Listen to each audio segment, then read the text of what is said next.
Hello and welcome into the Cubs on Deck podcast. I am one of your hosts. My name is Greg Huss, and today I am joined back with my co-host Bryan Smith. Bryan, long time no talk. You're back on the airwaves.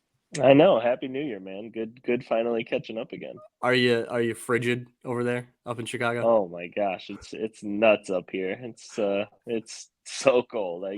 I tried to not be outside the last couple days at Yeah, all. I think I was outside a total of about 7 minutes, so I I'm know. doing something right. I sat on my butt, watched NFL football and college basketball, and called it a day. So, Yep. it may be cold outside, but the stove is hot apparently because the Cubs did make a trade. If you guys are tuning in here for the interview, we will get to the Bryce Windham interview that's coming up, and that'll take up. I think me and Bryce chatted for about an hour and 15 minutes or so, maybe not quite that. So, plenty of good things discussed in that interview. It was a blast. Always love having Bryce on. So, we'll get to that for the main chunk of this episode here. We'll kind of transition out of this into that. But in the meantime, before we get into that, we have actual news to discuss. And not only is it Cubs, like Jed Hoyer making a move affecting the major league squad, but like it actually is something we get to Prospect talk about, news. right? Like it's Yeah. it's prospect and major league news, which is kind of wild. I thought that was fun because like on Twitter we've been like or on whatever on insert social media platform here. We've been like waiting on like the Cubs to make a move, like make any move, and we knew the chatter was going to be wild as soon as the move was made, and it was kind of cool for us because like it also had prospect implications in more ways than just like sending prospects away. It was also acquiring a prospect. So the Cubs went out and got Michael Busch and Yancy Almonte and traded away Jackson Ferris and Zyhir Hope. If you guys were not aware of the news, but I guess Bryan, we'll kind of break down this trade from the Cubs side, giving up Hope and giving up Zyhir Hope and Jackson Ferris, and then acquiring a prospect in Michael Busch. But like, what was your first reaction when you saw this move had been made? Yeah, I mean the trade came out very funny, right? It came out initially that the Dodgers were trading Yency Almonte to the Cubs, and that just was like, all right, their 40 man's real full. Cubs need a couple relievers. Makes sense. Going to be a really low cost addition. I like the move. Like, fine. If Tommy Hotovy likes the move, I like the move.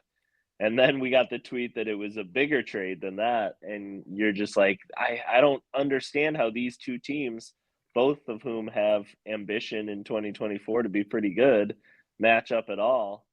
And then in the end, it really did kind of make sense. I mean, this is a spot the Cubs really need to fill that Michael Busch is going to fill for them. And the Dodgers need to clear their 40 man a little bit, do a little work there, and can afford to bet on really high upside toolsy type of players like Ferris and Hope. So in the end, I think this makes total sense. I think it's a good like major league trade in terms of just like two scouting departments betting on what they're seeing. And yeah, it's fun. Yeah, I don't know. I think that this is kind of in my eyes like the like who was acquired is exactly who I like to see acquired, right? It's a player that can help the major league team right now, Right. who also happens to be a prospect, and like that's right up my alley. You know, that's what I'm here for. Who can, yeah, I Like mean, who can help the major league team for the next six y- seasons? exactly. Yeah. So I don't know what you want. Let's talk about Michael Busch first because I think we can probably talk more about Ferris and Hope, considering Yeah. we've covered them the past couple of years. Well, I guess with Hope less than a full year, but with Michael Busch, I mean, you get him corner infielder. He is a top 50 prospect according to some outlets. I know Pipeline has him top 50. I think Just Baseball had him top 50. I think a few others had him top 50. But he is an older guy. He Yeah. is a corner outfield or corner infield only, pretty much. Probably only first base. It's just an interesting profile, I guess, for a top 50 prospect. Totally. And, I think if you're down on this move, you're going to, some of the things that you're going to hear like Dodgers fans say is, number one, this guy was blocked and wasn't going to make it to the majors with the Dodgers. Number two, for what the Dodgers are trying to get out of the first base position, he might not have enough power. Number three, like that at Dodger Stadium, his power is going to be more gap than home run. the interesting thing to me about that is that none of those three things say anything about Busch and the Cubs. That's all very specific to those to the Dodger organization. And I think what's interesting about this trade is that it shows us that there are certain players that mean very different things to different organizations. Busch, I mean, the Cubs have lower ambitions at first base than the Dodgers do. That's just the nature of it because they don't have anyone there right now that they're super in love with. The fact that he has gap power going to a team that has the shortest gaps in Major League Baseball, that makes sense too. I think he's going to really like to hit at Wrigley Field. I bet we see, his home road splits being very positive towards Chicago in the long run. So I think it's a guy that the Cubs saw as if he's out of favor at all with the Dodger brass, then we're gonna pay up with some guys that hurt a little bit, but some guys that have lesser odds to make the majors and impact the majors than Busch does, and in that way, it's a fun trade. Yeah, I know with Busch and his age specifically, him being 26 years old, I feel like it keeps getting brought up that he's been blocked, and that is Yeah, true, and that's why he's an older prospect. But I feel like he had two things going against him, right? Like he would be a more established big leaguer at a younger age. One, if he wasn't blocked by a guy named Freddie Freeman, and then on the other side it was Justin Turner, and then Max Muncy. But on the other side, like he was drafted in 2019 out of college, right? So like you're a college draft pick, you're a little bit older, like you're a little bit older anyways. You're drafted in 2019. Your first full major league season is canceled because of COVID in 2020. yeah, So he's assigned in 2021. His first assignment for his full season ball or for a full season is to Double A in 2021. So that's an aggressive, quote unquote, aggressive assignment. I don't know how you wanted to classify that. That was all so strange. But he yeah, was assigned to Double A in 2021. And when you look at it that way, right, he's got 2021, 2022, 2023 in the upper levels. He did right, get a taste of the major league levels. So, if you're going one level at a time, then there's just one extra year kind of caked in there. And he did spend time at the major league level in 2023. It's a weird circumstance where both he had two things going hard against him. yeah. And if either of those things wouldn't have, just one of those things would not have been the case, he would have been more established quicker. And that extra year that you mentioned, 2023 in AAA, he cuts his strikeout rate down dramatically. So he shows real growth as a player during that time. So sort of made the most out of that situation.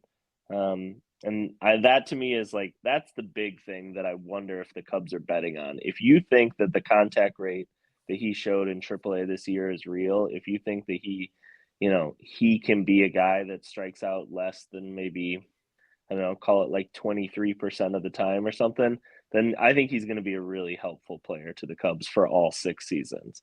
I think if you have some concerns about him, it's that, maybe when he gets to just the highest end pitching in Major League Baseball, that the strikeout rate's going to balloon up to that 27 to 33 range. And that would be tougher for him to sort of make it in the long run with those numbers. So, it's one of those where there's other parts of his profile that are interesting. How much the power is there? Can he play any third base? But in a way, at the end of the day, to me, it all boils down to that hit tool. If that hit tool is just okay, then it might not be a good trade. If that hit tool is what it looked like in 2023, I think it is going to be a good trade. Yeah, I mean, and we can talk about it from the other side, right, with Jackson Ferris and Zyhir Hope. Yeah. Um, so for me, as I was following along, it was the announcement or the rumor started swirling at lunchtime, which was great. I was sitting there at lunch during work, and I was like, I saw the NC Almonte, and I was like, oh, okay, what's happening? And I saw Michael Busch, I was like, oh my god. And then I heard some rumblings that it was going to be Jackson Ferris, and I was like, please don't be Jackson Ferris. Please just don't be Jackson Ferris. And I think I tweeted out, I go, please don't be who I think it's going to be or who we think it's going to be. And some people thought I was talking about Cade Horton, and it was not going to be Cade Horton. The Cubs are not trading Cade Right. Horton for Michael Busch. I just didn't want it to be Jackson Ferris, but I think that I don't know. I want to be comprehensive in because I'm gonna come across as the Cubs should not have given up Jackson Ferris and Zyhir Hope for Michael Busch and Yency Almonte. I think that like I'll lead off by saying I think it's a good deal, right? I think like I'm content with the trade that was made from the Cubs' perspective. I think that like the way I look at it is, and I went on the CHGO show like the day of, and described it from like my perspective. The way I can best describe it is that we're going to be more disappointed that Michael Busch doesn't pan out before we're upset that Jackson Ferris or Zyhir Hope are successful at the major league level. Yeah. And like that for me can put things into context a little bit more where it's like, hey, let's just like hope that Michael Busch is good, you know? Like, cause if Michael Busch is good, then we shouldn't care about, I mean, we can and we will, but we shouldn't care all that much about what Jackson Ferris and Zyhir Hope do. But I don't know. It was those two guys. Like, I think that I don't know that I mentioned Zyhir Hope, but I think I did mention Jackson Ferris. If you go back to the episode that we talked about, I think it was me and Zumac. We're talking about guys that like we could see like potentially being traded before they kind of reach a value that like where they could be like a top 50 type, top 75 type guy. I think like with Jackson Ferris, like I see that in his future being a top 50 guy, and he's not yet there. But I think that like I'll push back on myself a little bit by saying like maybe the Dodgers already view him in that way. Like maybe the Dodgers already viewed Jackson Ferris higher than what the Cubs viewed him. And like then that's when you pull the trigger on the trade. You know what I mean? You know what this trade oddly reminds me of, which is weird because what the Cubs are getting here is very different than the trade that I'm talking about. But I thought a lot of the Yu Darvish trade here. Me too. Yeah. Because, what did the Cubs get for Yu Darvish? They got 4 players that were not top 8 prospects for the Padres, but they were all 4 players that like you could see the upside. You could see them becoming top 50, top 75 prospects. Originally, it looked like, Preciado was going to be that guy. And then it sort of evolves over time. And, that trade now, Darvish has been good one season for San Diego, kind of okay for 2 other seasons. And now Owen Casey's like blossoming into that guy. But like the narrative about that trade is like Padres did good. Yeah. And that's like all that's talked about. And then it might be like 5 years from now that Owen Casey's a stud for the Cubs, and maybe like that narrative will start to change a little bit. But that present value of what Darvish did, especially in 2022, was so strong.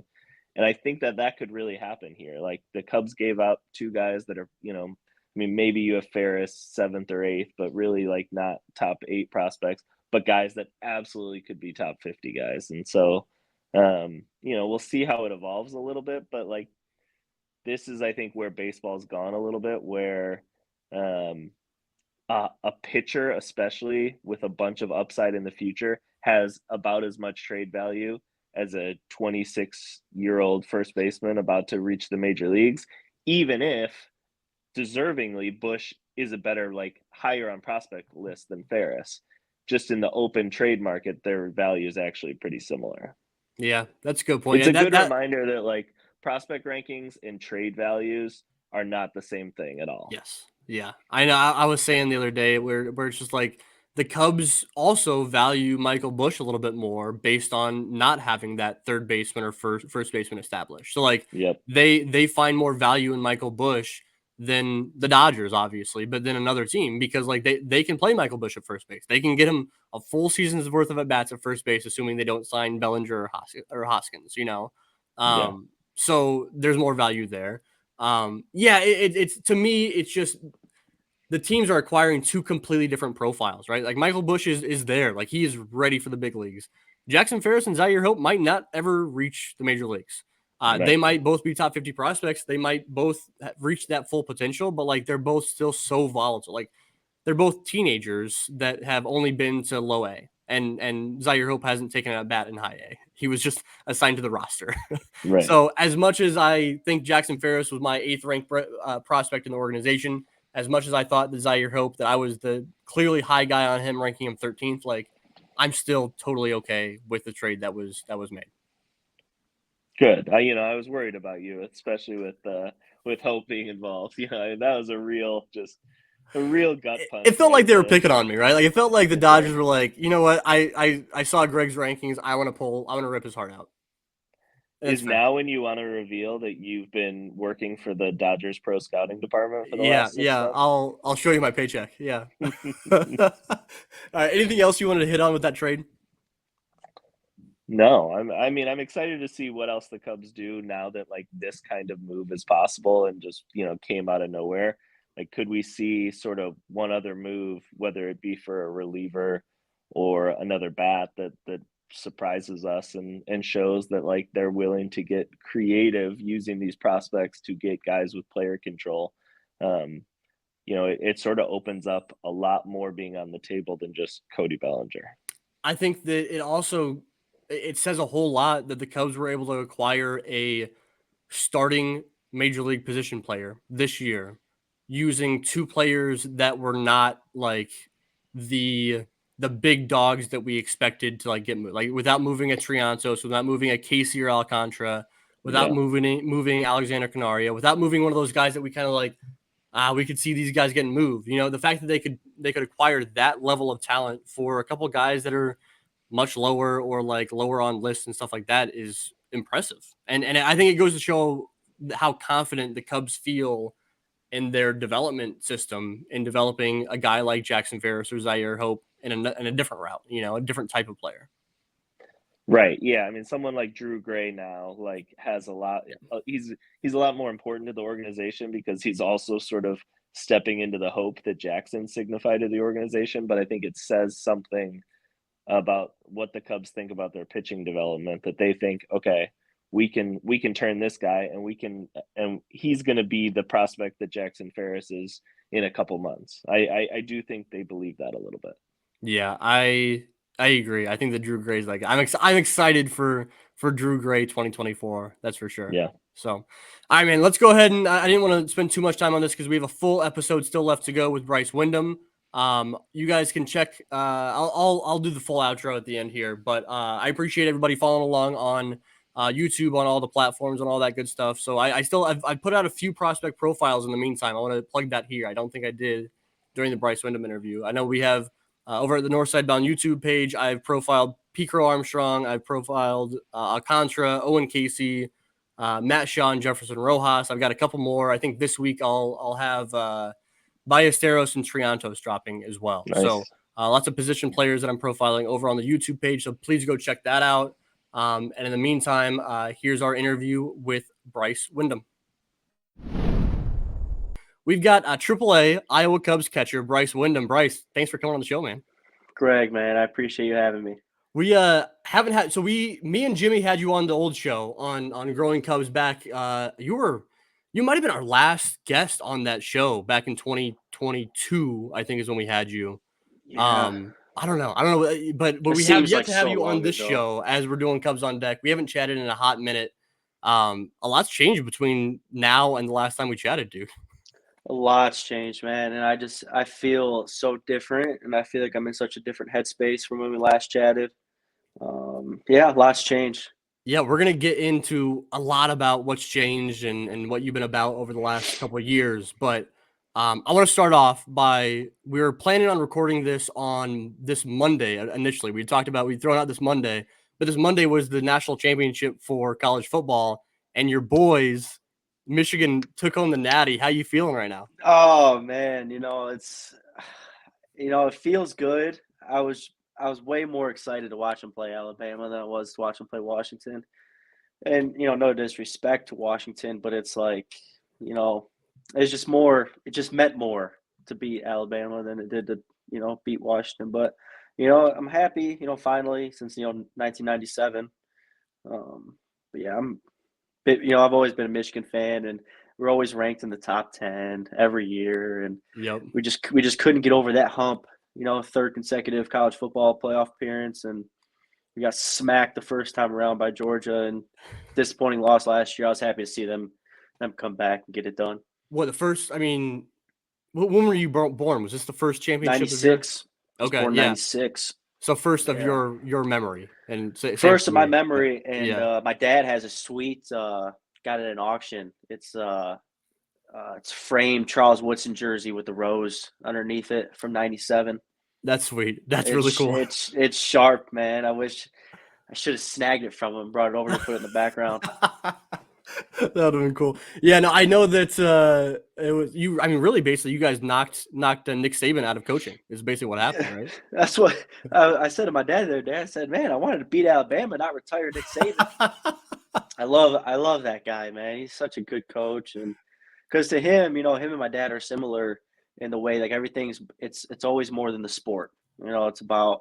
It's about teaching you life lessons, teaching you how to be a man, teaching you how to grow up, teaching you responsibility. You got responsibility to your coworkers, you got responsibility to your teammates, to your families.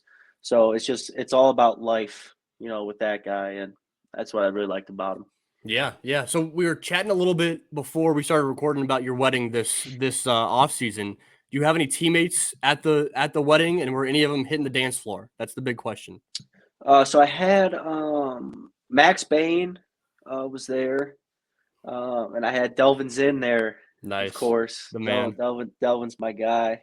My man Delvin can dance. Was he hitting the dance floor? Yeah, he's a good dancer. That doesn't surprise me at all. Yeah, no, but that was it. Cubs guys wise, yeah. Yeah, Just those two. Fun. Well, congrats on I told you before we started recording, congrats on the wedding. I know that it's probably been a crazy off season with the wedding, the honeymoon, the whole 9 yards, but I know you've been up to some crazy stuff this off season. What you been up to? You're in Michigan right now, not in Arizona, Yep. right? I'm in Michigan. Yeah, I usually I stay in Michigan all off season.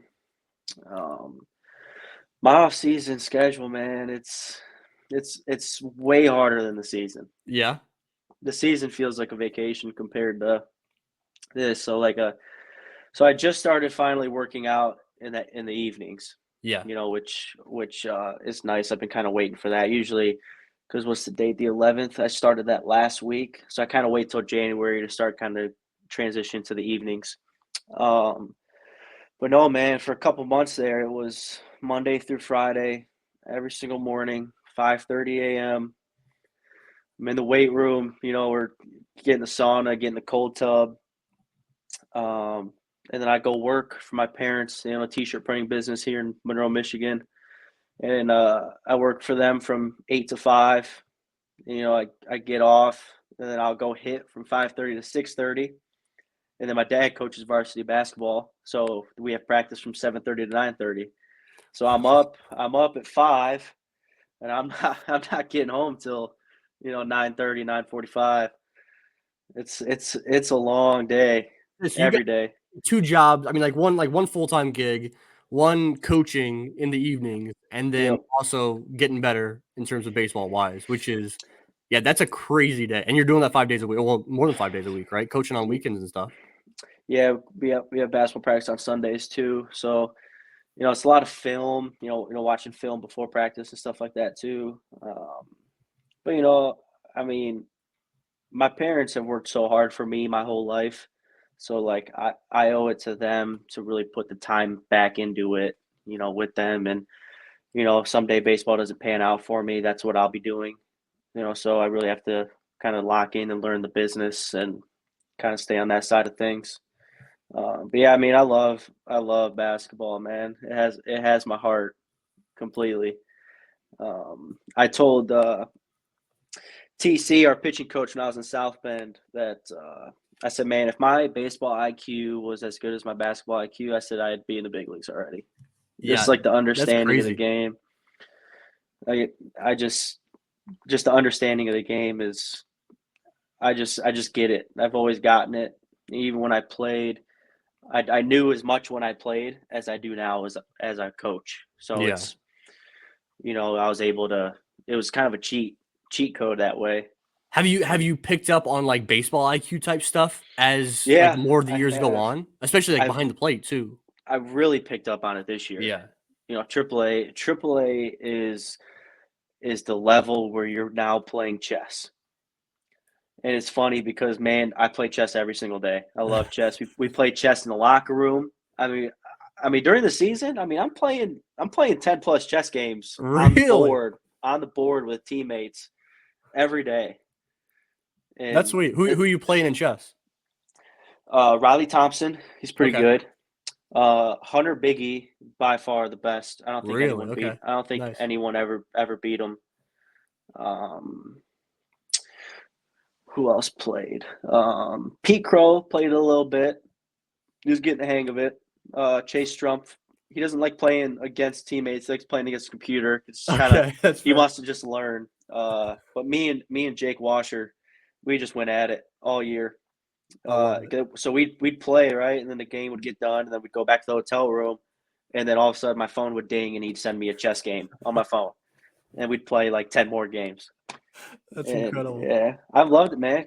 Chess is like life, you know. I Yeah. mean, it's methodical, it's meticulous. You know, you gotta make decisions best with what you got. Yeah, and thinking several moves in advance too, which is like life, like baseball. It's honestly like chess. The translation from chess to catching is probably pretty spot on. It is pretty spot on. Yeah, because you gotta, you can't fall into the trap of thinking, okay, what would I do as a hitter here? What would I Yeah, be thinking as a hitter?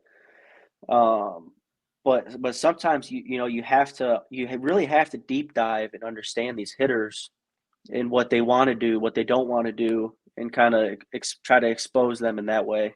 So it's just like you said, it's just like chess. sorry. How much?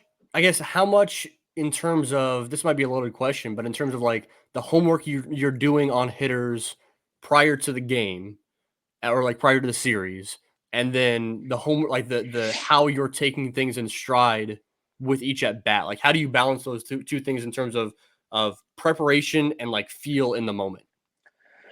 Well, so hitters make adjustments. They're Yeah. trying to get paid too.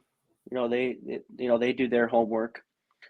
Um, so like really to kick off a series, you really try to set the tone on that Tuesday, what you're trying to do.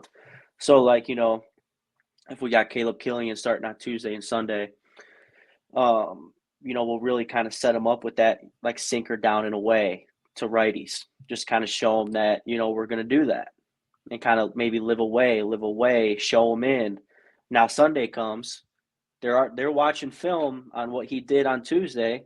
Now we're going to flip the script, and we might start out that way. Might first pitch of the game might be sinker down and away, and their hitting coach and their lineup's like, oh yeah, we got him. It's back to this. Yeah. Now we're pounding them in, and it's just that kind of game that you have to play, and it goes day by day. Hitters make adjustments every at bat. So you have to kind of, fly on your toes there and make adjustments yourself. Has that been nice with I know like a couple of years ago, minor league baseball transitioned to the 6 game sets as opposed to the 3 or 4 or whatever. That's seen a lot of the opposition over the course of a week. Like that's a long series facing off against guys for 6 straight days. It is, especially when they're hot. Man, Yeah. it is so irritating. You just can't get a guy out, and it's like, you just went through 3 games of this guy going, 3 for 5, 3 for 5, Yeah. 2 for 5, and it's like, man, he's That's hitting 30 at everything. bats, dude. That's 30 at bats over the course of a week. That's a lot of seeing a guy for when he's hot. Like that's wild. It is. And, that's kind of advantage to us, because, you see 30 at bats. Yeah. Yeah. I've physically watched this guy in person for 30 at bats, so I can take that to the next time we play him. That's true. So That's a good point. it's an advantage for both sides. I mean, it evens out because Yeah. the bullpen arms, you see them over and over again, which is nice. And sometimes you're like you get excited because maybe a guy just shoved against you, on Tuesday night, came into the game. Now you get him on Thursday night, and it's like, all right, here we go. Let's lock in. Yeah. Yeah. I want to spend most of this episode here kind of digging into your mind on how you've kind of gotten better mentally and physically over the past few years. But before we get into that, I'm kind of curious on your take on the automatic balls and strikes system, the ABS system that we saw in AAA last year. So I feel like you specifically have like a unique perspective on ABS where like you are, I mean, you still haven't even logged 200 games behind the plate in your career. Like you're still like getting used to this catching thing, as weird as it sounds. Like even though you're catching in AAA, like it's still relatively new to you, and For like sure. so you're still kind of picking up on those nuances of framing, like those soft skills, but also like you got ABS. What was it like using that ABS system, both from the hitting perspective and from the the catching? It might be the same in terms of how you view the system. Yeah, it was actually different, Okay. complete opposites. Okay. Liked it, I liked it as a hitter because Okay. you get all the advantages. Yeah. Um, I did not like it as a catcher as much because I just felt, some of those balls that when you challenge it, and I mean you can't even see the pixel in Yeah. between the ball and the strike zone. And I get it, it's a ball, but I didn't like it from that perspective. My main thing with it was I wasn't going to allow ABS to make me lazy. Yeah. I'm still working pitches. I'm still doing everything I need to do because I'm trying to get ready to play in the big leagues. So my whole thing was I wasn't gonna let it make me lazy. And like I didn't like that, if I'm set up on this side of the plate and he yanks one, I go way over here and just catch it, but somehow it just nips the corner and it's a Yeah. strike. I it's not baseball to me Mm-hmm. in that particular aspect. Didn't happen very often. But I liked it much more as a hitter because I love to be selective. I love to see pitches. I like to Yeah. see a lot of pitches. So it really struck it down for me, and I liked it from the hitting aspect. I was gonna, yeah. I guess your position is unique in terms of hitting too. Like when you're behind the plate, like something that makes you as good as you are is athleticism, right? Like Hmm. you are an athlete back there. Talked about the basketball background from you, and like I feel like the ABS takes away a little bit of that athleticism and those skills that you have behind the plate, right? A little bit, but at the same time, it teaches you. Um, okay, now I can really focus on the chest part of catching. Yeah, that's a good point. So it allows you to kind of really deep dive into that side versus having to worry so much about, oh man, are my setups okay, things like that. Which of course, I still am worried about that, but it allowed me to kind of hone in on the other part of my game. Yeah. I mean, let's dig into that then, right? So I know that up to this point in your career, you've been basically like a one level per year type of guy. You haven't really shifted around from place to place in the minor leagues, which can kind of be nice where you're not traveling from one place to the other. Has that been an advantage in your eyes that you've kind of been able to get settled in one place over the course of a year? Or has it been kind of like frustrating? Like how have you viewed that ability to just like be in one place and be in the moment at the one level? I liked it because your whole life, you play a sport, you're in one place Yeah. the whole season. So it's that comfortability aspect to it of, okay, I'm here. Let's do this thing for the season Yeah. instead of worrying, oh man, what's this guy's numbers look like? Oh, Yep. mine are better than his. I should move up. And now you're worrying about the wrong things instead of worrying about winning and worrying Yeah. about your guys and worrying about what you need to do. So I've always I'm where my feet are. I'm just trying to, and that helps me. Yeah. Kind of being in that one spot, so I can kind of settle in that way. Yeah, you spent so I guess for the listeners out there, you spent last year, I probably should have let off with this. You spent the last year the entire year in in AAA Iowa. The year before that, you were in AA Tennessee. I asked Cole Roeder when I had him on the show a few weeks ago. I asked him about that like transition up to AAA and how and from my perspective, the big difference in looking at like the talent that's in AAA versus the talent in AA is like you're intermixed with a lot of different types of people. In Double A, you're all young guys that were drafted in generally the same few years or so. Triple A, you got like you're playing with guys who've seen significant time at the major league level. You got guys that were first round draft pick. You guys got guys that were later round draft picks. Like it's just such a weird collection of people. You know what I mean? What was that like when you spent this year in AAA, like intermixing with that different types of perspectives? It was a lot easier going from big league camp to AAA. Okay, yeah, makes sense. That it was really is the same. Like Hmm. being a big league camp was the same as being AAA. Yeah, Because you just kind of learn like how to stay out of people's way when they're trying to do certain things. You get a feel of how big league guys act in the locker room, so you can kind of settle in to that instead of kind of getting called up from Double A, where score a big run and it's like fist pumping and hoorah, and we score a run in the ninth inning, you just kind of jog in and Yeah. like a pro, Yeah. Yeah. But Triple A for me was much easier than Double A as far as pitchers are way more around the zone. Yeah. It's kind of a cheat because some guys don't care that you're playing against. They don't want to be there. Which, I mean, we saw that a lot. Like people being lazy, people just kind of doing whatever. Not really with us though. I mean, everyone was pretty much locked in the whole season, which was nice, and it says something about kind of the guys that we pick up and the guys that we have in our org. Everyone's there to win. Everyone's there to get better. It says a lot about the coaching staff too. Absolutely. Marty Peavy's, he's the man. I love that guy. But yeah, for me, AAA it was much more comfortable than AA. This AA, like, it's just prospect guys who throw gas and hit bombs. Yeah. And AAA guys are guys who are baseball players. Yeah. So this year was your first year in big league camp, right? In spring training this past year? Yep. What was that experience like being in big league camp, sitting there catching some of the?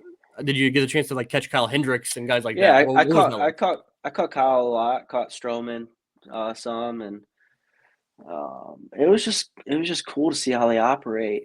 See how they talk about certain pitches and see how they talk about game plans, so I can kind of take that, put it in my pocket, for when I talk to pitchers. It was cool. I mean, Dansby Swanson is one of the coolest people. Like, someone comes to back up a game in spring training, no, not going to play, and Dansby's just on the bench talking to him like he's known him for years. And, that says a lot about being a leader. As a leader, you want to pull the young guys with you. You don't want to just, show them up and just kind of leave them over there. And, that says a lot about him. It says a lot about, again, the guys that we bring over. But yeah, big league camp was cool, man, especially for the first time. Just being around, like, because you're on the team. Yeah. You have any moments where you're like, holy crap, like I'm sitting here next to whoever? Like, were there any moments like that, or did you like feel like you're like I'm here, man? Like I belong here. Like I'm like, how did you feel when you're like just standing next to Dansby Swanson in the dugout? You know what I mean? So I didn't feel like I belonged. Okay. But I felt like I needed to prove myself. Okay. Yeah. So it wasn't like, oh, I don't feel like I belong, I'm just gonna kind of sit in the corner. I was, up. I was talking to people. I was being vocal. I was being myself. I was like forcing myself to do that. I mean, I had my moment back in 19 when I first got drafted. My first spring training. I'm in the hot tub, and all of a sudden, Wilson Contreras comes in. Chris Bryan comes in, and I'm like, I see you on TV. Yeah. So that kind of like shock factor weared off on me early. Yeah. Like, I walked in and hey, Cody, I'm Bryce. He's like, hey, I'm Cody. Just like that. It's cool because you're just teammates and everyone's just normal guys, and it was cool. You're right. That probably makes that transition back to AAA after big league camp a little smoother, for sure. Yes, that makes sense hearing it in that way. I know that, like, when you're talking about Dansby kind of taking players under his wing and stuff like that, you go way back with PJ Higgins, and you got the chance to play again this year with PJ when PJ got my first time. Came back into the organization. Yes, because you didn't even overlap with him at ODU, did you? Nope. Yeah, so that's kind of wild that you finally got the chance to play alongside him. It was really cool, and I think the coolest thing was I actually sent it to my coach, Chris Finwood at Old Dominion. PJ, Jared, and me were all in the same lineup. Yeah, that's true. And I don't know how many times in professional baseball that three guys from the same school who all like know each other really well are in the same lineup. Yeah. Which was and Old Dominion's awesome. Like a damn good program, obviously, but like you're not like an SEC. It's not like LSU or like it's that's crazy to me, dude. To have all three of you guys in the same lineup. Yeah, which I don't even know, like those schools, like those big schools, I don't know how often I bet that they don't even either. Yeah. happens. Yeah. But yeah, PJ, I tell the story of, I was going in my senior year, of how I first started catching. I was going in my senior year, and I just played shortstop all 55 games, and I'm coming back, and it's a couple weeks before school, and my head coach asked Vinny Pasquantino, who was our first baseman, he goes, "Hey, um, we don't have because we just cut our two catchers from the year before, Hmm. and we had a senior coming in, and he decided to go join the police academy. So all we had was two freshmen coming in, and he asked Vinny who he thought could catch, and he was like, "Well, Bryce plays all other 7 positions, so I'm sure he could catch." So he called me, and I was like, "Coach, I've never put gear on in my life, ever. Like I look goofy in catching gear. Like I'm I sure, I you remember you know." talking about how like you didn't even like you were having coaches like help you put on like your shin guards and stuff. Well, the first day, like my catching coach showed me, like this is for your right, this is for your left, which I wouldn't have known that. Like I wouldn't have known which shin guard goes. They look the same, they're identical, but the hooks go on the outside. And I mean, a couple times I went out there with my shin guards on the other way. It's pretty funny. But anyways, I remember calling, like texting PJ because I knew he was coming back to school. I said, "Hey, can you teach me how to catch?" And PJ's like, "Only if you're serious about it." You know, Yeah. Is he don't want to waste his time, and I'm like, Yeah. yeah. I'm like, well, I kind of have to be serious about it because like I'm the I'm the catcher. guy. Yeah. We don't have any others. I'm the starting catcher at a Division I program going into my senior year, and I've never caught a single pitch in my life. Wild. So he came in, we started working, and I just remember like catching bullpens and stuff for the first time. I couldn't catch the ball. Yeah. I couldn't like catch it like because I'm like it's like hitting my glove and coming out, and I'm like this stinks.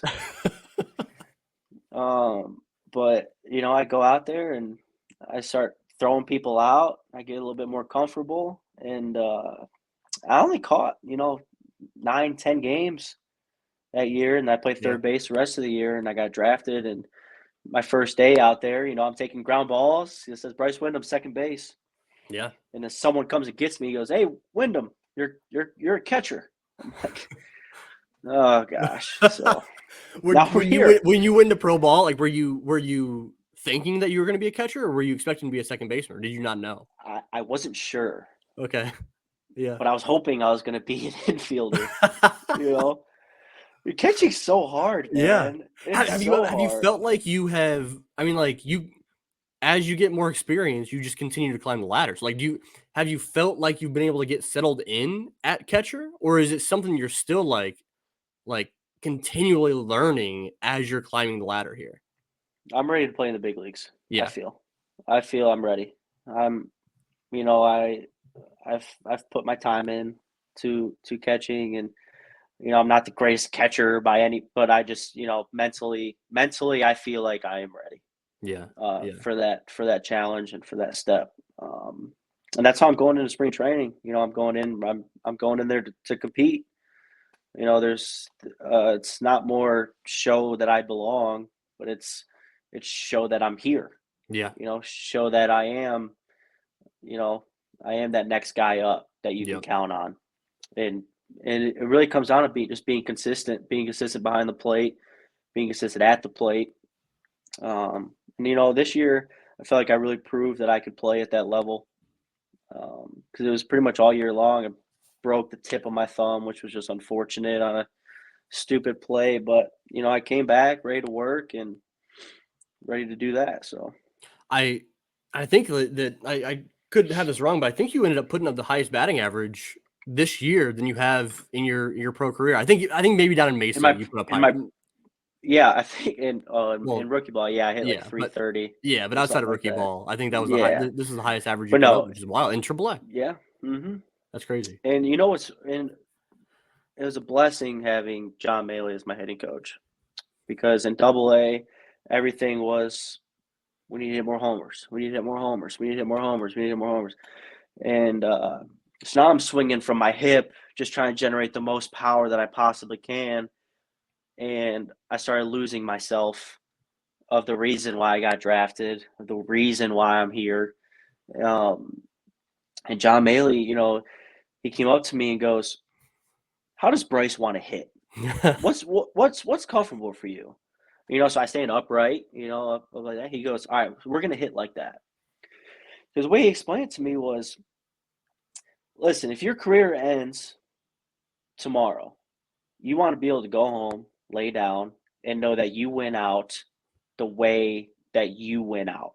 Yeah. The way that, Bryce Windham plays. And you can live with that. Like, you won't be able to really live with, change your swing to what someone else wants to. That person might not even be in the organization next year. Mm-hmm. You don't know. And they won't lose sleep over it if you get released.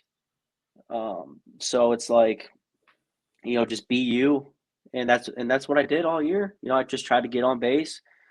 And it's funny, trust me, I wish I had more power too. I do. But at the same time, they pay guys to have power. Yep. I mean, how many guys are really on base guys? Especially catchers. Catchers in the league, I feel like it's like home run or you're hitting 100. So it's like Maldonado. He's a good hitter. Which I mean, it's hard to hit and catch.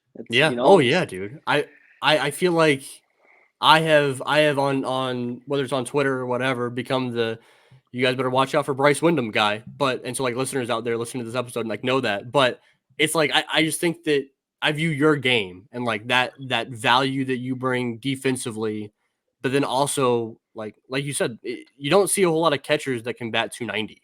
That's not really a thing at the major league level. That's so valuable. That's incredibly valuable to be able to hit for average, that have that feel to hit, which you have, and then be able to draw walks and also play good defense behind the plate. It's like that's value right there. And I think entering 2024 for you, it's like you have this opportunity where if you're in AAA to start off the year, wherever it might be, it's like that's you're showing out or over the course of a month or a minor injury to somebody or whatever. Like you're right there to the major league level. Like it doesn't take much to get you up there this year in 2024. So it's like I just think that's something to have that mindset is like just so important. I feel like you have that. Yeah, and like I said, I'm prepared to play in the big leagues this year. Like that's my expectation. That's how I'm coming into this year. I've trained all offseason preparing myself to play in the big leagues at Wrigley Field. So yeah, that's how I'm attacking this year. Just kind of being that leader and being vocal, and because years before I just haven't been so sure of myself behind the plate. So how am I going to tell a pitcher what he needs to do, an infielder what he needs to do if I'm not even sure of what I need to do? Yeah. So but now, I have that understanding of how to handle my business, how to handle the pitchers, so I can be that vocal leader and lead by example that a team needs. Was there a switch that flipped this year? So you mentioned it a couple times now that like this year, like you felt way more comfortable back behind the plate than you did in previous years. Was it just a switch that flipped, or was it just like gradually over the course of the year? Was it working with a specific coach? Like what was it different about this year? I think it started after my very first at bat against the Dodgers in spring training. I go out there, I bring in Manny Rodriguez out of the bullpen, who I've caught before, throws gas, I go out there, I catch my first half inning. I think we let up a run, but I go up to hit next at bat, and my legs were shaking so bad. I was so nervous. I think I struck out on 3 pitches, chased 3 pitches in the dirt, which I never do. Yeah. But after that at bat, I was like, all right, I'm good. I just needed that one of, all these big league guys on the field. Yep. I never had that feeling. So I just needed that one, and I felt like I was solid after that. I just needed that.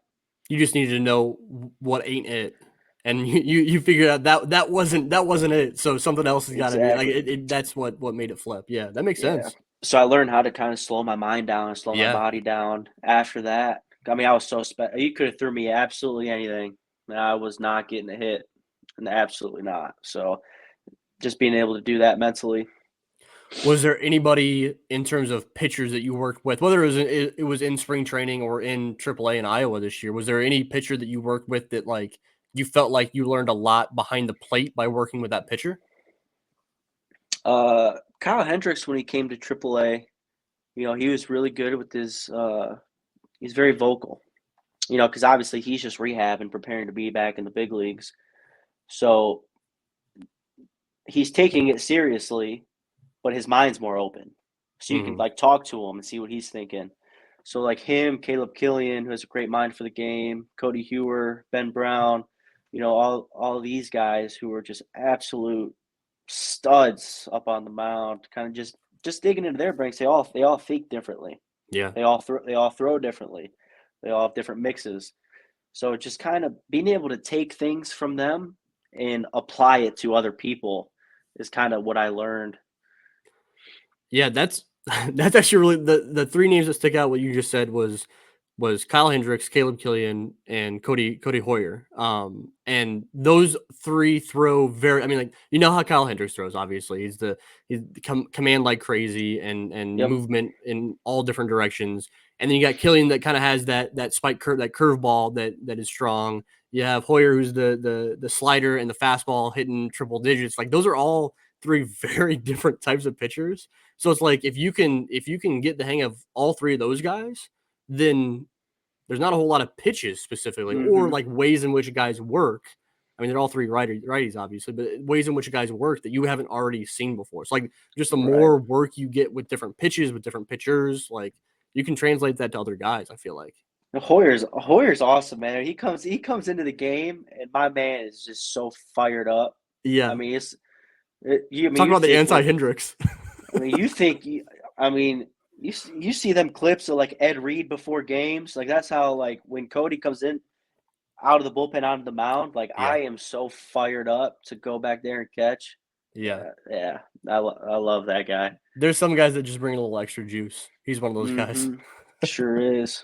All right, so I talked about like your unique position with catching and then with also like that good feel to hit that you have. I want to take a deeper dive into pitchers at different levels because I know that like whenever I ask a guy, it's like what's the difference between a guy in high A versus a pitcher in double A versus a pitcher in triple A. And it's like I think that like the go-to answer is always like guys at higher levels can throw pitches in any count, right? Like that's always like the easy go-to answer. But I'm curious about like a deeper dive into like what truly does make pitchers better from level to level because we see like I see guys in high A throwing triple digits. I see guys in low A with wipeout sliders. Like I see this stuff at lower levels. Like what really makes these guys better from level to level? I just think at AAA they understand hitters so well. Yeah. These pitchers. I mean it's like I have an exam to get into Harvard. The way I'm looking at these diagrams and graphs and all these things on hitters, and pitchers are doing the same thing. They're so dialed into that side of it, to where like a guy comes up to the plate and they know, what's the best pitch? What's the best pitch? They read swings really well. They know, like it's almost like if you had a visual of a hitter's hot zones in the strike zone, like it's almost like they can see it. Okay. And like that's like the difference of instead of a double A, you kind of go up and it's like, hey, this guy's got some power. Yeah. Yeah. That's it. That's the end of the conversation. Yeah. And do you at that level, like so like at double A, is it like that this guy has power against fastballs and like so like let's just throw less fastballs, or is it just like I guess what's what differentiates between like high A and double A versus like double A and triple A? Because triple A, it sounds like guys are just on a different level in terms of like what they're visualizing. So triple A, you go back to what the hitter's good at some point in the at bat. In double A, you stay away from it. Okay. If a guy hits inside fastballs for homers, you don't throw him an inside fastball. Yeah. The whole time you play him, the whole series. Triple A, if a guy hits an inside fastball for a homer, he might get an inside fastball every at bat, but I'm throwing it off. Yes. To make him brush off. and I'm Yep. going change up down and away, and then I might go fastball back up and in, just because I want him to think, oh man, they're giving me what I want, kind of almost get him comfortable in that aspect. So I think pitchers in AAA challenge the hitters more. Mm-hmm. Like they believe in their stuff more versus the hitter stuff. Where at lower levels, they're terrified of the hitter. For Yeah. some, hitting's hard. Yeah. Hitting's so hard. You can't. It's you don't got Barry Bonds every hitter. So you have to challenge these guys, but you have to find ways to do it, and that's how you game plan and scout. You watch film. You watch how guys make mistakes and setting them up for that pitch. Different kind of things like that. So I think just AAA, basic answer. AAA attacks guys' weaknesses, but also attacks their strengths. Yeah. Double So A, you only attack guys' weaknesses. so when you're looking, if you're like watching a bullpen from a guy in Double A versus AAA, the bullpen might look the same in terms of the quality of stuff and everything like that. Yeah. I mean, depending on the situation, obviously. It's just whatever the pitcher needs to work on. I caught a bullpen in spring training. I had to get there early. We didn't have to be to the field till like 12. I had to come at 9 to Oh, catch Stroman's live. okay. So I had to warm him up in the bullpen. And my man did not throw a single strike in his bullpen Okay. purposefully. Yeah. So so he calls a front hip sinker to a lefty. And my man has me set up so far inside. He keeps moving me over. You're like, are you sure? I almost didn't want to move because I'm like, I'm going too far. Yeah. I'm not even close to the plate. And he didn't throw a single strike in his bullpen before. But he's hitting the spot. He's just not throwing in the zone. Yeah. Correct. And so we go out there to lives, and my man's just dotting everything. Yeah. And it's all in here with those guys. They're at that level, and then the big league, they're so deliberate and everything. And I work with some catchers in the off season, some young catchers, and I tell them, I was like, every rep that I take off the machine, I'm catching Kyle Hendricks at Wrigley Field. Mm-hmm. Every single one. I'm not taking. It was a bad pitch. Put it in the bucket. Every single one. I'm locked in, and that's how pitchers are in their bullpen at that level, and it's pretty fun it's fun to watch. It's fun to be a part of because I love the competitiveness and the grind when it's just deliberate. Mm-hmm. So I mean, flip that then to you as a hitter, and you talk about there's just so much more information at your disposal as a hitter, as a pitcher, and as a hitter. So how does that change your mind? Like how do you just not get information overload? I guess is the basic crux of my question here. And it's funny, kind of like ABS. It's almost the opposite. Yeah. So, so John Maley taught us, which was great. So you put all guys, let's take all sinker slider guys. Mm-hmm. You put them all into the same bubble. Okay. Rise, fastball, curveball guys, you put all of those guys into the same bubble. Mm-hmm. And so, if I have a lefty that throws a sinker slider, I have to set my sights farther away from me to be ready for that sinker in. Yeah. So if it doesn't show up out there, I'm leaving it alone.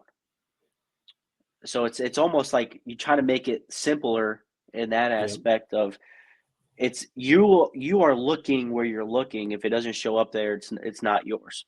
Mm-hmm. Obviously, if it pops up and loops, then you can bang. But I mean, you have all because you see how many inches this guy's average sinker moves, how depthy his changeup is. You have those to the inch of how far they move. You have that at your disposal. Yeah.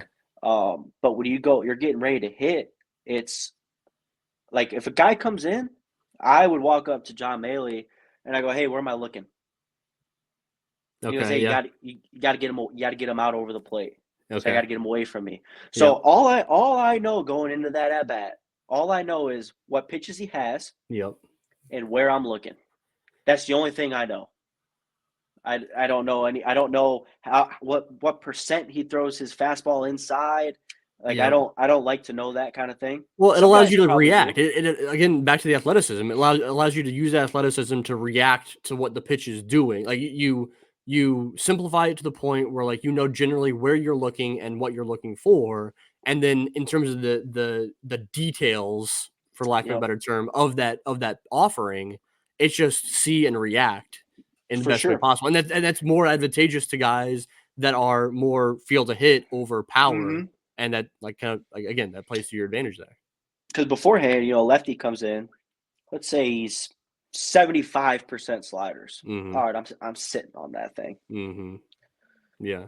I get fastball in, strike. I'm like, all right, here comes slider probably. Fastball in, strike 2. Now I'm like, shit. Yeah. Now what? Yeah. Versus just kind of being ready to hit instead of just kind of sitting on pitches like that. I had so much fun this year, man. I love it, dude. Just being around these guys who just have experienced the game at the highest level. How excited were you?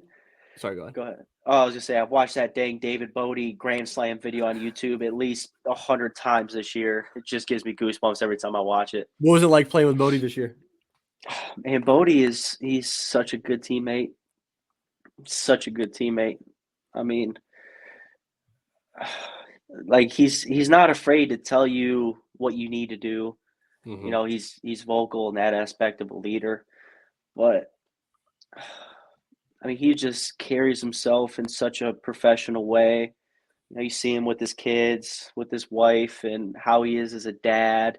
Then you start respecting him even more because of that. And, just being around these older guys, and it gives you more of an appreciation for that you get to play this game.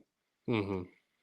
I just think that there was a good collection of guys. What was it like? How excited were you that Melee got that bump up to the big league level starting in 2024? I couldn't have texted him faster.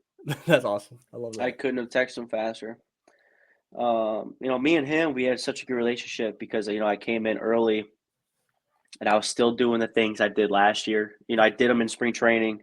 I took my 2022 swing into spring training, and I took it into the beginning of the season. And, I didn't have a feel for that swing. I didn't really know what I was doing. Like, I could absolutely smash a ball to left center field. Yeah. Anything in the middle of the plate or in, I'd roll it over every single time. And, he came up to me one day. He goes, you don't work right. You don't work the way you should. Yeah. He goes, you come in here, you take, 10, 15 swings and you get out because it didn't go very well. And I'm not kidding you. I mean, it was, play 6 games a week. It was 4 days a week. I mean, I'm at the field at like 11:30. Mm-hmm. Don't play till 7. Yeah. I'm at the field 11:30. Me and Maley hit for an hour, and then we go out on the field with a group of guys, and then we all hit. And I just give so much credit of my last season to him of just really helping me and just allowing me to be myself, which is credit to him because I'm sure he's getting pressured, on his neck. Hey, Windham needs to hit more doubles. Windham needs to hit homers. He's telling me, he's like, I'll handle that. You just be you. Because he said, if you finish season hitting 300 with an 800 OPS, who's going to tell you anything? Mm-hmm. Yeah. Yeah. And I said, that's a great way to look at it. Yeah, it is. It is. So like, I'm out there to hit, get on base, do what I do. And at the end of the day, if that's not good enough to be in the big leagues, I will have a smile on my face the rest of my life because You did your thing. I am who I am. Yeah. And I did what I needed to do. Yeah. I'm curious. So we talked about that relationship between you and Melee and you and some guys, but I'm curious. So me talking as a Cubs fan, right? I, for years, watched that pitcher catcher relationship between David Ross and John Lester, right? And how he's like the personal catcher for John Lester. what I'm curious about, like, your relationship with pitchers and how, like, what it takes to get to that point where you're like a personal catcher for a guy, and like how much value, not even necessarily specifically that, but like how much value there is in like understanding and like having that good of a relationship with the arms that you're working with out there.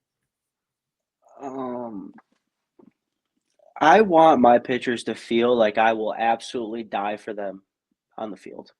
That's how I want them to feel. And I go into this catching mindset of I care about the pitcher so much. I it's a home run. It absolutely pains me inside because I care so much about your career and I want you to get to the big leagues and I want you to get this guy out. I don't strike anybody out. You know, I'm just a retriever back there. And Mark Johnson, our catching coordinator, he talks to us about catching is the most selfless position on the field. Listen, if I play a baseball game right now and I have 50 blocks, all with the guy on third base, probably not going to get tweeted about. Yeah. Right? Yeah.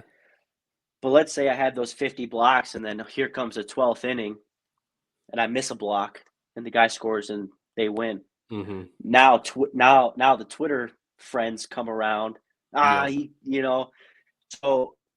I don't worry about that as far as like myself. I'm doing it for them. So I'm out there doing it for the pitcher. I just want them to have the most success because personal success comes with team success. If you're so dialed into the team and want the team to win, your own success will come. So it's just me with the pitchers. They see me doing my homework. They see me doing the reports. They see me out there early, getting ready to catch. So I just try to build that kind of relationship to where they know that I care about them so much that I'm not even thinking about myself. Yeah, dude. Strike out. It's funny because I strike out and I come back in the dugout and I'm like, all right, so hey, here's what we got. This guy's up first. Yeah, and it's not that I don't care, but once I walk out of that box, it's not about me anymore. Yep. Now I'm on the pitcher. Yeah. I'm with you. Let's go out here and get 1, 2, 3 as fast as we can. And I really think that they respect me for that and that they can see that. It's so interesting to me because so I know a lot of players are like they get in that like game mindset where like the person they are off the field is like very, very different than the person they are on the field. Like some guys are like that. Yeah. Some guys are with the mindset of like they are even keeled. They're the same type of person on or like I've heard a lot about BJ Murray and how he is like the most chill dude ever off the field and on the field. And that probably helps him on the field quite a bit. From everything I hear from you, it's like you are the same person whether you're at home or in the gym working out or at work or on the field. Is that very intentional for you to be the same way wherever you're at? That's Or how do you my think that's dad not even raised. true? That's how my dad raised me. Okay. He raised me to be even keel. You can't get too high in the highs, can't get too low on the lows. I mean, the best players on earth at all their sports, even keel, all of them. I can just remember, I have this clip of my high school football days in my mind. We get a late fourth quarter interception. I'm playing cornerback. We get a late fourth quarter interception on the other side. It's like a tie game or something.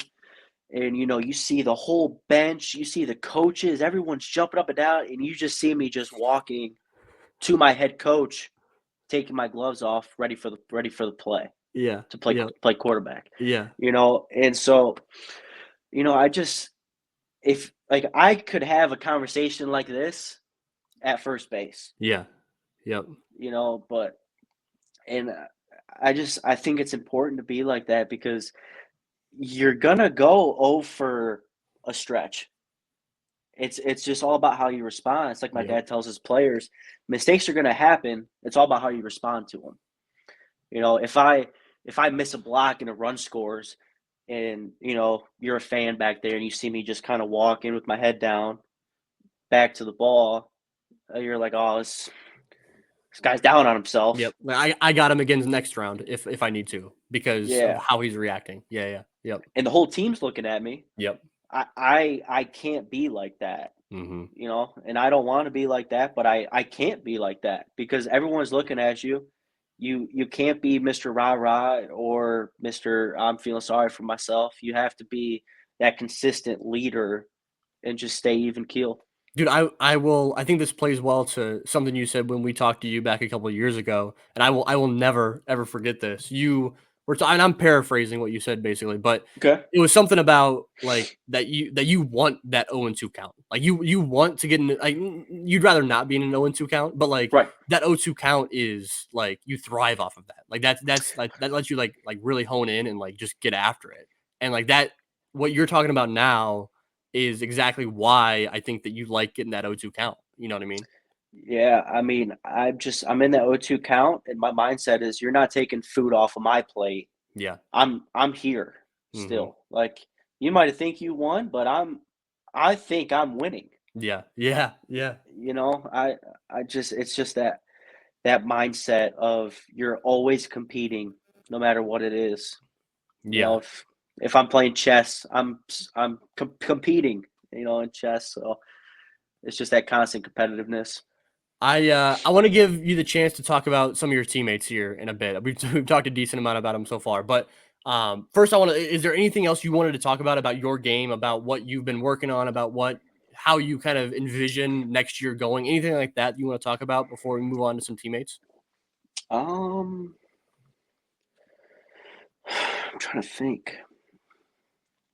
Just 'cause I think that I mean, you talk about guys that have baseball minds, right? And I think that you have like you talk about how your IQ for basketball is higher, but like I think that translates. Like having a high basketball IQ It sure translates to does. having a high baseball IQ translates to just knowing how to be a better version of you as an athlete on a field or on a court. Mm-hmm. It sure does, especially like playing quarterback. Everyone's looking at you, and it's just all about the team. Like I said, like when the team has success, you will have success. Our Iowa team is pretty dang good this year. Yeah. Which led to me having success. Yep. Because now you're worried about Jared Young, you're worried about Edwin Rios, you're worried about PJ, you're worried about Matt Mervis. You ain't worried about little number 8 in the dang 6 hole. You're not worried about him. And now I get to have that advantage. Yeah. Because now teams are like, whew, hey, at least this guy's not going to hit a home run. Yeah. No, that's a good point though. That's a good point where it's like they think like if those 3 guys are in the heart of your order, absolutely mashing, it's like, all right, well, there's got to be some let up somewhere. Like maybe it's this guy. And then you get to take advantage of that mindset that the pitcher has. And so I just want to walk up to that plate and I just want to break their backs. Yeah. I just want to get on base and just crush their feelings. Yeah. Because now all of a sudden, top of the order flips. Jonathan Plaza's hitting. Yeah. Now they're like, oh, talk about a dude. What a great guy. Yeah. I'm so happy for him. He got paid, dude. I love it. I love it. Did, man. What a fun teammate. What a fun teammate. All right, I want to get into hitters and then pitchers, but before we get into like some guys that you're going to bring up, I'm curious about. So last year we saw the Cubs. Ask me anything, brother. Last year we saw the Cubs draft Carter Trice at NC State, right? Yep. I'm sure the same scout that worked with you worked with him, right? Billy Swope. Yep. Yep. Stud, by the way, as far as scouting goes. But the Cubs drafted Carter Trice out of NC State. He was a second baseman predominantly. They've converted him over to catching now. Any advice that you would give Carter in his transition over to catching, having gone through it not too long ago? I'm gonna talk to him. Yeah. When I get to spring training, kind of help him out because I feel like I always owe it to people. Like when people above me bring me up, I owe it to them to bring them up. Yeah. So I'm gonna talk to him and just it's just all about you just got to relax and trust yourself because I had a hard time trusting myself and my anxiety was so high before games and it's weird to say, but like, I'd go into the locker room and I knew I was catching that day. Like in my early days, Mm-hmm. I knew I was catching that day, and I'd walk in and I almost didn't want to see my name in the lineup catching, Yeah. because I'm like, as soon as I'd see it, I'm like, all right, I can't eat. Yeah. I physically couldn't eat. I couldn't relax the whole day. I'm stressed. But as soon as I'd catch that first pitch, I'm good. Mm-hmm. It's Okay. Yeah. just catching that first pitch, I was good after that. But just kind of telling them, it's like Kobe. Kobe Bryant. He talks about how he'd like airball, Mm-hmm. and he'd feel really sorry about himself, and you're not that important. Yeah. You're just not, to feel sorry for yourself. So you should always kind of be on that trending when it comes to yourself. I mean, like I don't care what anyone says about me. Like no one's going to critique me harder than I'm going to critique myself. One, because like you don't know how hard I've worked. Mm-hmm. I do, so I expect the most out of myself. So I would just kind of tell him like, just believe in yourself. My man can hit too. He Yeah. can hit. Yeah. For sure. But I would just tell just trust yourself and just learn as much as you can, especially early on. Just soak it in. Just Mm-hmm. be a sponge. Be a sponge. Just kind of just soak it up. Be where your feet are. Don't worry about all these extra things, and just kind of just continuously getting better. And I feel like every year I've gotten better. Mm-hmm. 2022, terrible offensive year, but my gosh, did I get so much better behind the That's plate. true. Yeah. And it's like, this year I've really tried to hone in on the fundamental aspect Okay. of catching. Yeah. Um, it's funny. I make some great plays behind the plate, and like, I'm not gonna say no one notices them, but like, there's one in Toledo where I blocked the ball and then I picked it up on the run and threw the guy out at third off 1 foot, Yep. and I'm like, oh man, people on Twitter are gonna love this one. Nothing, Yeah. Yeah. crickets. Like Yeah. no one ever saw it. Uh-huh. So it's like, I know I can make those kind of plays, but I have just really locked in on just a fundamental, solid catching. Like I wanted to learn how to catch if I wasn't athletic. Yeah. If I Yeah. was like 300 pounds and couldn't move, okay, how can I just work the zone and Mm-hmm. knowing I got the rest in my back pocket for when I need it? Yeah. That's a good way to look at it, where it's like you have that athletic, like you can fall back on those skills, but having the fundamentals there is like primarily important, and then everything Oh else is yeah, just like sweet. for sure. All right, man. What were some of the teammates, as far as like, let's talk hitters first, as far as guys that I should be talking about more, guys that you particularly like playing with. What are some hitters that are those dudes? Chase Strump's one of my best friends in the org. Um, and he's funny because he'll have a couple bad at bats. He'll come in the dugout and he's just laughing, and he's like, "Oh man, what's wrong with me?" He's very even keeled guy, which you know credit to him, because it's hard to do that. It Yeah. is hard. I'm only like that because I started doing it so young. Yeah. So that's just who I am now. Um, yeah, Chase. I mean, he's such a good teammate, such a good person, such a good baseball player that I just love being around him, talking to him. Dude, I'm gonna Per be my Go my ahead. my my co-hosts on the show, Bryan and Zumac. They're gonna be giving me all kinds of crap for having you on the show and then sitting here talking about Chase Strunk, because I feel like I mentioned you guys in every single show throughout all the episodes throughout the season. So I got my 1-2 punch. I'm good. I'm good I for the episode now. appreciate it. Yeah. I appreciate it. I appreciate that. Um, Jared Young going from college to pro ball was such a cool experience. Yeah. Being able to play with him again. PJ PJ is just one of the best baseball minds, best catchers that I've just ever seen. Yeah. I mean, there's no way you're telling me he doesn't need to be on a big league roster. Oh, dude. Yeah. What I he, mean, he signed with the Reds? Is that right? yeah, Yeah. yeah. I mean, that guy needs to be in the big leagues. I mean, Yeah. he's unbelievable. Jonathan Perlaza is just, I mean, he makes everybody smile. Even on your worst day, he'll just make you smile. Yeah. Uh, Give me the Matt details on Luis Vasquez's defense at short. details. I mean, besides being a wizard, Yeah. it's funny, man. It's like when I'm catching, as soon as that ball comes off the bat, if it's going on the ground in that vicinity, I'm like, nice, one out. Yeah. You know, Yeah. I'm jogging over to first base. So I'm like, Yep. this man. I mean, he's Is unbelievable. he the best you've seen defensively in the infield? He is the best shortstop I've seen. Yeah. Yes.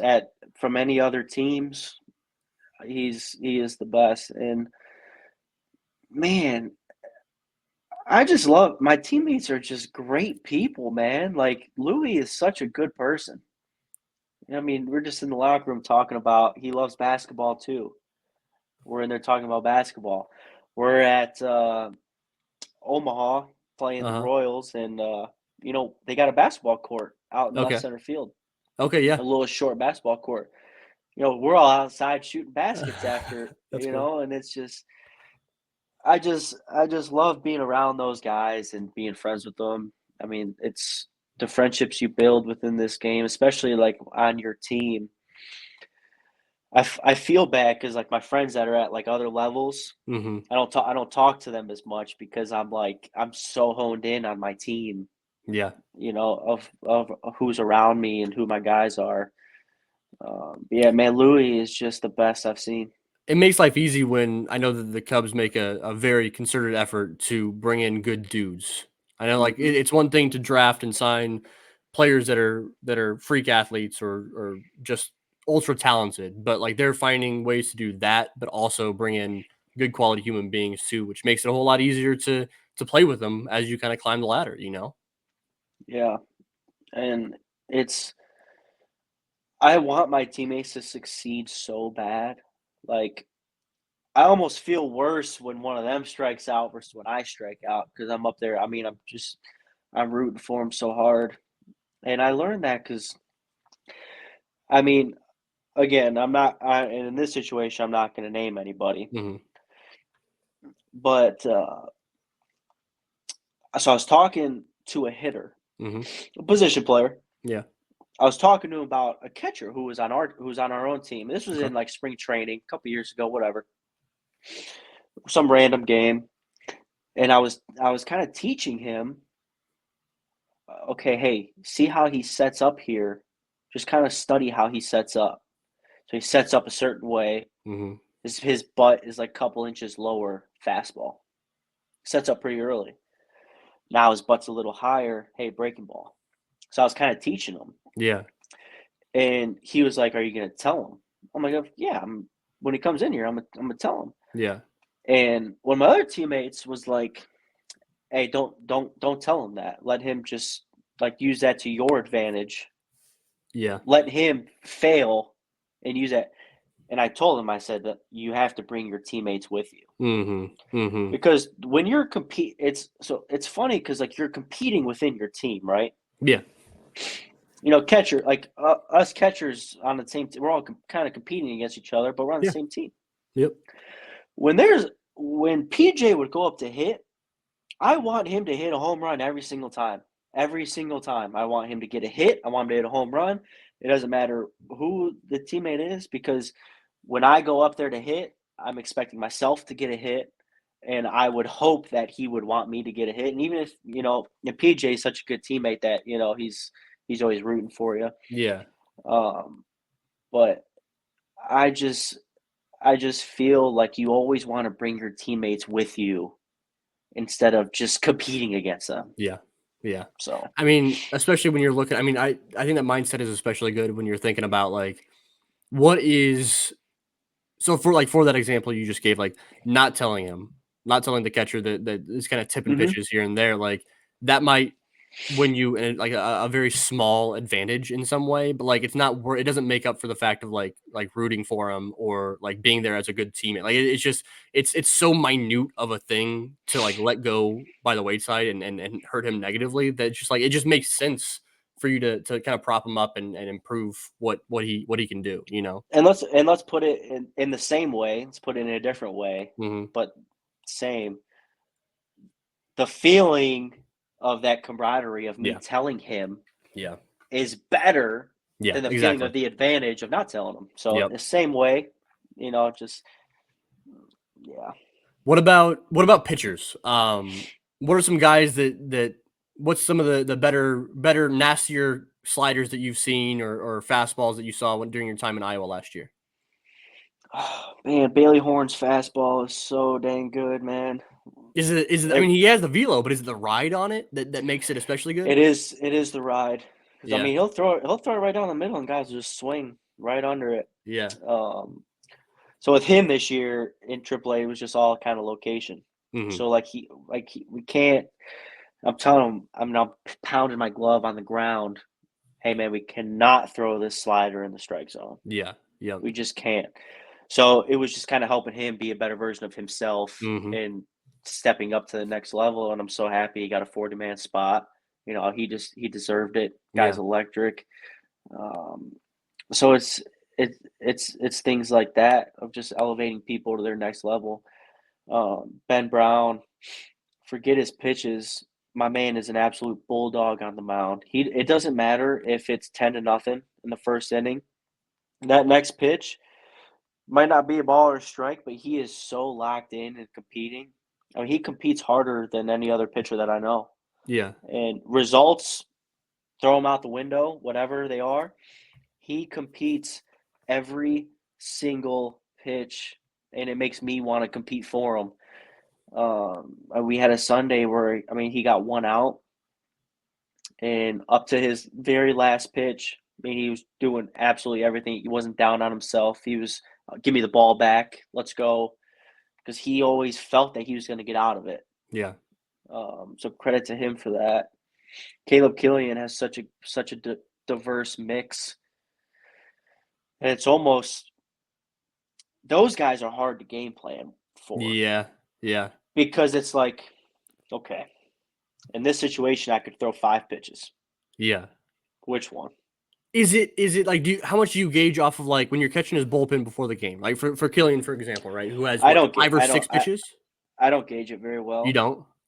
Because he might throw a sinker inside to a righty. Yeah. And he will throw it in like the left-hand batter's box every single time in the bullpen. Okay. Yeah. Which is fine. He's not trying to. He's trying to get it in there. Yeah. And then we go into a game, first batter gets it in there. Yeah. Okay. So like for him, it could just be like that switch of getting on the mound and get an actual hitter in there. Yeah. So for him, I'd say I don't even think about what happens in the bullpen. Now, some guys you do of what's working, what's not, but that's really for bullpen guys because you know they got to go in and just compete right away. Starting pitchers, you can go in and kind of settle in. Things don't have to be perfect early. Yeah, that's if true. If they're not perfect, even better, because now you just try to get outs. Yeah, hitters don't know what's going on. Hitting coach is like, well, he's just pounding his sinker away when we're trying to go in. So. What about Riley Martin? I'm curious about him and the stuff that he brings and the mindset he brings to the table.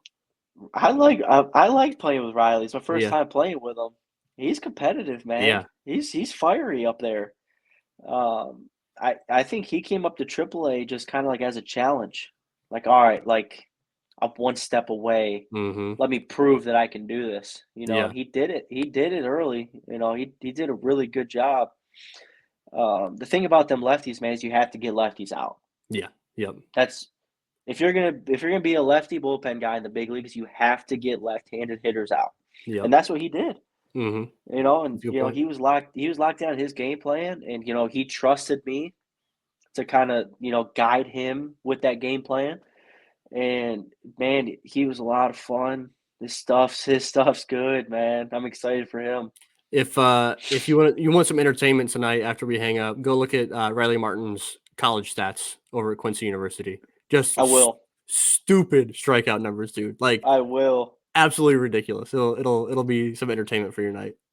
Well, because the thing about him, he can work both sides of the plate and up Yeah. and down. So Yeah. it's like his stuff's really good, but he can move it.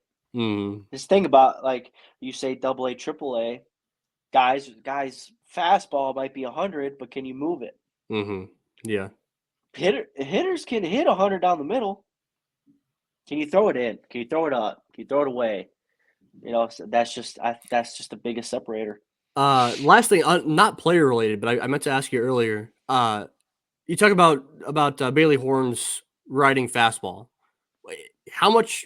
How difficult is it to catch a pitch like that as opposed to a four seam fastball that doesn't have that ride versus a sinker versus a two seamer? Like what's it like? Are you physically thinking about catching the ball higher when you're working with a pitch like that, or you're just reacting to it? Like You're just coming. you're just reacting to it, and it helps because like new guys, like when new guys come in, you try to catch their bullpens as much as possible. That's true. Yeah. You know, so you're just used to it. So like, I just know out of his hand where it's Yeah. at, where it's gonna be. So I just kind of I'm already there.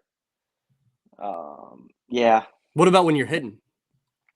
hitting is so much harder than catching, Yeah. man. So like when you talked That's earlier what about like the people. different pitches and stuff like that, and you just react to it. But like if you know you got Bailey Horn facing off against you, and you know he has more right on that fastball, does your mind take over and you're like, I guess I got to swing a little bit higher to make contact with this thing? I just set my sights different. Yeah. Yeah. You know, I just so like if I see it down, I got to think middle. You know, kind of that aspect. But it's funny because, like, family and friends, they're like, "What's it like to catch 100?" You know, I'm like, I mean, relatively easy. Yeah. It's Yeah. pretty easy Yeah. because, I mean, you see it the whole way. You know what's coming. Yep. Guys at that level are so good. You know probably where it's going. Yeah. It's so much easier to catch 100 than it is to hit 100. Yeah. That's Yeah. for I'd sure. imagine so. Who are you most excited to catch in spring training this year? What's that guy's name we just got? Soto? Imanaga, right? Yeah, man. Yeah. What's his last name? Imanaga. Oh, what's his first name? Shota? Yeah. Shota, Yeah. right? Yeah. I'm excited to see him. Yeah. He's got some good stuff. I mean, talk about the fastball that rides up. I think like that's his thing. Is like he's got that fastball that rides up. He comes from a Man, low angle. Like he's good.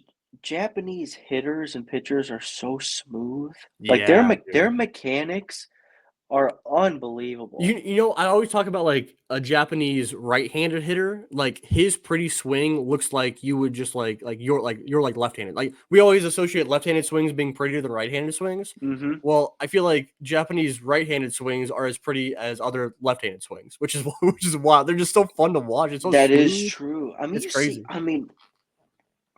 You see like a home run clip game in Japan. It's so majestic. Electric. Yeah. It's like everyone's got these nice leg kicks and Yep. smooth strides and smooth swings. Oh man, is it beautiful! I Yeah, it's gonna be fun I wonder catching. what Pelaza's swing's gonna look like in a year from now. Oh, dude, you know, like it's gonna look pretty. He does that lean back when he really gets one. He leans back. That's something He different, sure man. does. But yeah, I'd probably say I'm most excited to catch him. Yeah, that's gonna be good. That's gonna be good. Yeah, man, I'm so excited for this year. It's a big year. Like I said, I'm fully prepared to play in the big leagues this year. I'm ready. That's my goal. That's what I'm going in. That's what I'm working for. So yeah. I'm just excited. I love it, man. I'm excited for you. I can't And thank you enough. my obvious shirt, of course. Yeah. I'm repping a teammate. Always here for more morale support. Yeah. I'm here for the teammates. I mean, talk about a guy who's a good teammate, Christopher Morel. Oh my gosh! I mean, that guy just oozes love. Yeah. Oozes love. He's such a good human being. But my obvious shirt, I mean, it has to say Windy City, right? I mean, you might be set up more perfectly for an obvious shirt than any other player the Cubs have had. My feelings were so hurt last year in big league camp when they had this little like video they were doing for Instagram or something. Yeah. And it had on the whiteboard, it said, "What's your nickname?" Like, I have the best name. It's perfect. It's literally perfect. Yeah. Yeah. I'm like, I mean, get up Joe at Obvious Shirts because it needs to happen like tomorrow. I mean, Windy ' City well, yeah, is Dude. is the shirt. It's too easy. It's really too easy. That's the best. That might be the best Obvious shirt that's ever been made. Yeah, I'll clip this and send it over to Joe. See what he can do. Yeah, please do, because once I make that rival, I'm gonna need that to happen. There you go. Yeah, I think we can make it happen. All right, man. Anything else you got before we wrap this up? Yeah, I just want to give some flowers to Jan Gomes and Tucker Barnhart. I came into big league camp, and I was sandwiched right between them in their locker. I'm just this. Yeah, I was 26 going in, but I'm just this young kid when it comes to catching. Compared to them and their careers, and they did nothing but just pull me along with them. Jan Gomes, he's such a good leader. I strive to be like him, with his teammates and, with his game planning and things like that, of just being a leader and being the guy. I'd be in the locker room watching Tucker Barnhart's at bats, just begging for him to get a hit. I mean, he gave me, a bunch of sets of catching gear, which he didn't have to do. He just did it, out of the kindness of his heart, talking to me about his kids and his wife. And, guys like that, you just want to be like. Yeah. Man, I want to be looked at the way I'm looking at him right now. And that feeling of like, you're a really good leader, you're a good person, and Jan and Tuck, man, they're just really good people. And I'm just grateful to have met them and, kind of work with them.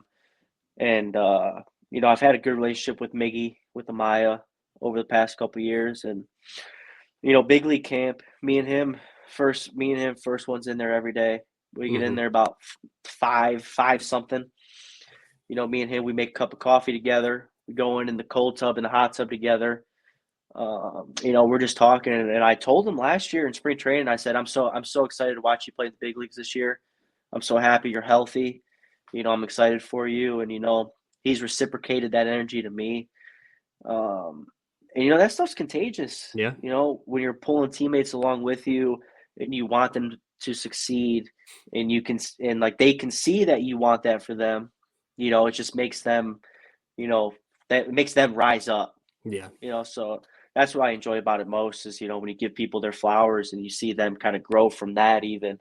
But that's just kind of how I wanted to end that, kind of giving those guys what they're due. I mean, it just feels like catching just feels like a special brotherhood in terms of the baseball community. It's a different. It is. Only catchers truly know the work that goes into these different things. So I'm glad that you're experiencing it because it feels like it's. I know that you mentioned earlier how you kind of entered pro ball and you're like, I kind of want to be on the infield. Man, I'm listening to like interviews like this with you and it's like it feels like you were destined to be behind the plate, just the way you talk and the way you think. And I think it's a perfect fit. It's a match made in heaven. I remember sitting. I appreciate that, and I remember sitting there after I got drafted. Everything kind of calmed down, and then all of a sudden I was like, I don't even really want to go because So I get this, Friday night guy from LSU, coming in. I've caught 10 games in my life. Yeah. Now he's trusting me to help him with his career. And I was just so nervous for that fact of like, I don't want to be the reason that this guy doesn't have the success he has. And, that's why, I've put the work into catching, put the work in my body, put the work into my mind so that I can be that guy to get them to that next level instead of holding them back. Yeah. Yeah. I love it, man. I love it. I can't wait to see what you do next year. Thanks again for coming on the show. You always got an open invite. You're one of our guys here. So thank you so much. And yeah, man, I wish you nothing but the best going into this season. I appreciate it, Greg. This was fun, man. I enjoyed it. I love it. And for you guys out there listening, be sure to go find us on anywhere where you listen to podcasts, Spotify, Apple, all that good stuff. You can find us over on the Northside Bound YouTube channel. You can subscribe, comment, do all that fun stuff. We really appreciate you guys following along. And thank you guys so much for listening. And we'll be back in your ears in 2 short weeks.